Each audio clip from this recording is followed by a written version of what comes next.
So Candace Owens, I guess she is.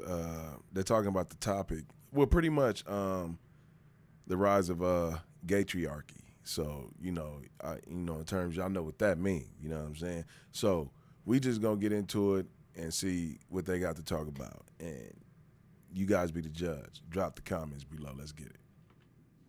All right, you guys, I feel like today is probably a very great day to discuss homosexuality. Okay, so I grew up in the 90s, and we were taught in school that some people are born gay. The older that I get and I speak to people who... What do y'all think about that? Do y'all think people are born gay? I mean, I don't. You know what I'm saying? Like, I don't know. Like, I don't think people are born gay, bro. Like, I don't know. You know, that shit hard, man, because... Like, my brother had a roommate where her son was, I think he was like 8. But he didn't have a pops in his life, so I guess it was just the moms. And, like, you go in the backyard, you'll see he's playing with, like, a lot of Barbie dolls, putting on slippers and shit like that. So, yeah, I don't know, man. Struggle with homosexuality or live out homosexual lives, and actually the majority of them don't think they were born gay. They typically will correlate their homosexuality to some event that's happened in their past. Well, I want to discuss this theme today because virtually everything that I'm reading right now, whether it's Hollywood Babylon or getting into Sigmund Freud and the history of Jewish mysticism, there is some element of homosexuality. Is this a part of an occultic practice? Has homosexuality been pushed upon our society because it is disordering? Are we even allowed to say that on YouTube? Anyways, here to join me, Milo Yiannopoulos. Let me start from the beginning here. I want to say I've never struggled with homosexuality. I was brilliant at it from day one. But it did occur to me 5 years ago that hell was real and I don't want to go. So you say you're a reformed or a recovered homosexual? I say ex-gay because it sounds hilarious, but the truth is... Ex-gay does sound good. It's good, isn't it? But the truth is, as far as I've got so far is celibacy, and the good thing about the male libido is the less you have, less you want. So I never thought that I would be happy kind of not really having sexual activity per se, but it's fine. And now I'm into the messy, difficult, and terrifying business of casting my eye over the female population. It's probably more terrifying for them than it is for me. And figuring out if there's anybody there who could be quiet for long enough to be my wife. I'm just kidding, of course, but it has nagged at. So basically, he transitioning back to the ocean now. So yeah, I don't knock people like this. Like like he said, he found out hell is real. So he like, man, shit, I'm not trying to go there. I guess he must be a Christian or something. Me and irritated me since I came back to my faith, the Catholic faith, that I wasn't able to participate in that last Holy Sacrament, I was confirmed very late in life, actually, and it's a blessing to be able to not just remember it, but to have had a very fancy affair. I had the full Latin, Institute of Christ the King. They do a conditional baptism. You get exorcised 3 times on the way into the church. You have to get on your knees, and you go in. So converts normally have this, but if you have a conditional baptism, make you do this as an adult. You have to read the Our Father and a few other things in Latin.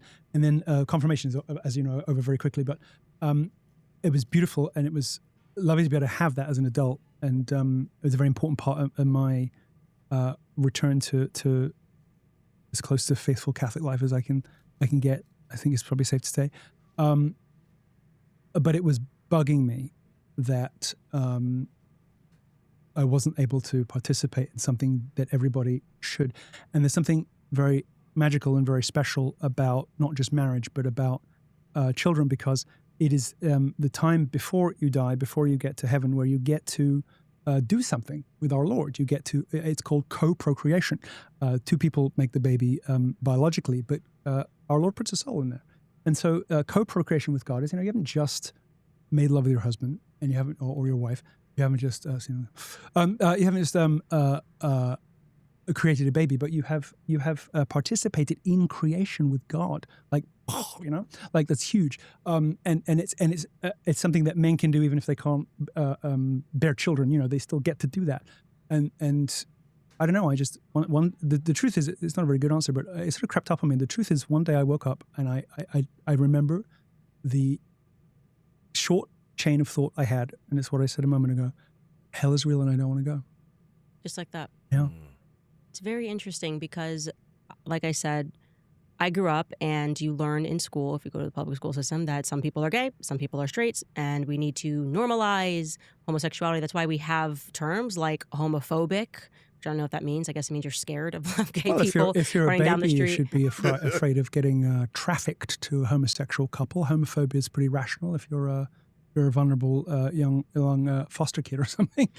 But I think about this now, and having read, and I asked you to read this book ahead of this discussion, but having read Hollywood Babylon and getting into Sigmund Freud and the sort of mystical tradition, it's really interesting because we, of course, have no memory of what happened on this earth before we were here. And I think I sort of assumed, obviously very wrongly, that there was always this kind of current of homosexuality in American culture. But it actually happened quite quickly, and beyond quite quickly, it also happened quite intentionally. Yes. When you take a look at the establishment of Hollywood and them thinking through how to infect the Christian culture in America. And that had happened a few different times in different ways elsewhere in the history of Western civilization. But really prior to the Middle Ages, that homosexuality is sort of conceived of completely differently in the same way that race is. People living in 1100 would just have no idea what we were talking about. We were talking about somebody being white or not white in the American way. But the most recent explosion of this, funnily enough, happened in a way. It was kind of a test run for what the media later did with Trump. The first, I think, a full media assault, like what they did to Trump, like what they did on January 6th, was about conversion therapy. In the 80s.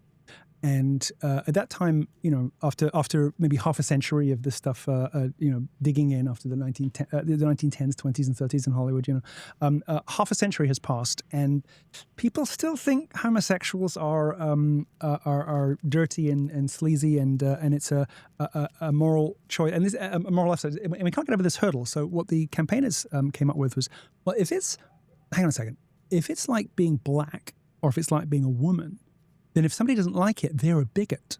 That works. So the Born This Way mythology was created to meet ideological objectives out of whole cloth, and it has never been even remotely demonstrated by science.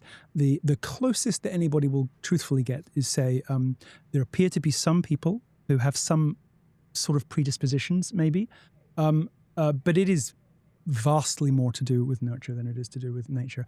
And in any case, even if you are one of those people that just pops out, in sequins, singing Mariah Carey, it is possible to overcome what are disordered urges. They call it unwanted same-sex attraction. I think it's the PC term that YouTube's right with. That's my thing. Like him saying he transitioning back, like, do he still have the urges? Like, damn, I miss that lifestyle.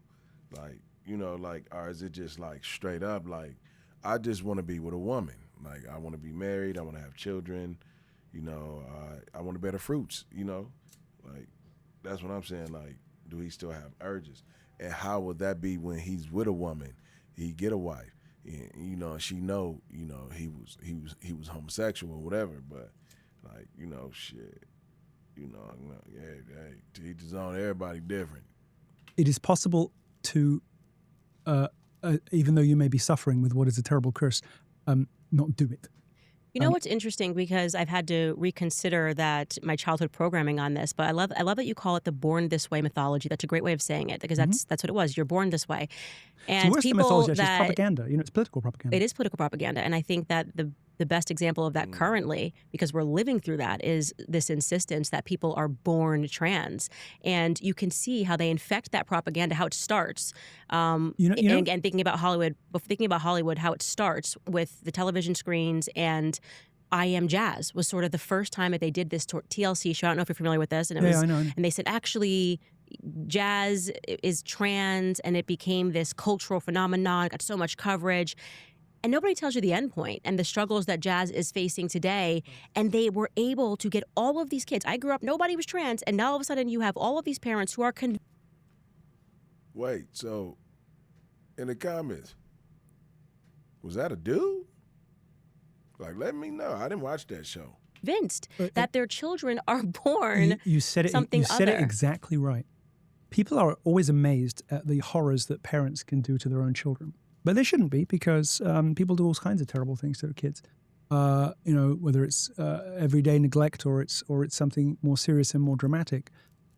The trans thing fixed a really big problem for the parents of gay kids or kids who show signs of those sorts of behaviors early on, which lots do because the damage happens early.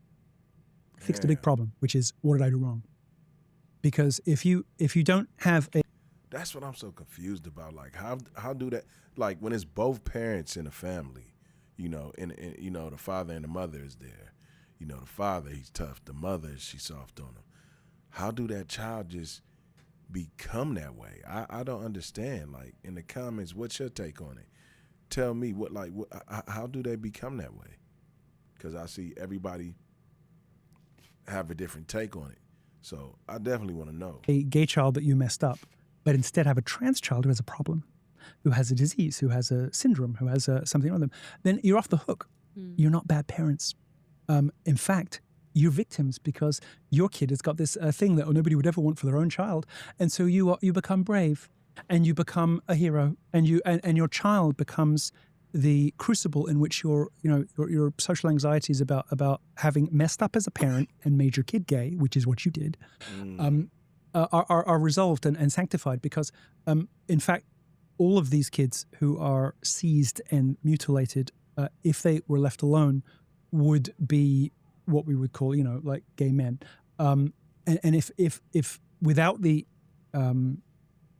interference, without the injection into the process of these crazed trans campaigners, they would have a hope of a way out. But once you've started chopping things off, you create so many psychological and body image problems that you're no longer just dealing with the fact that you had an overbearing mother, an absent father, and you didn't form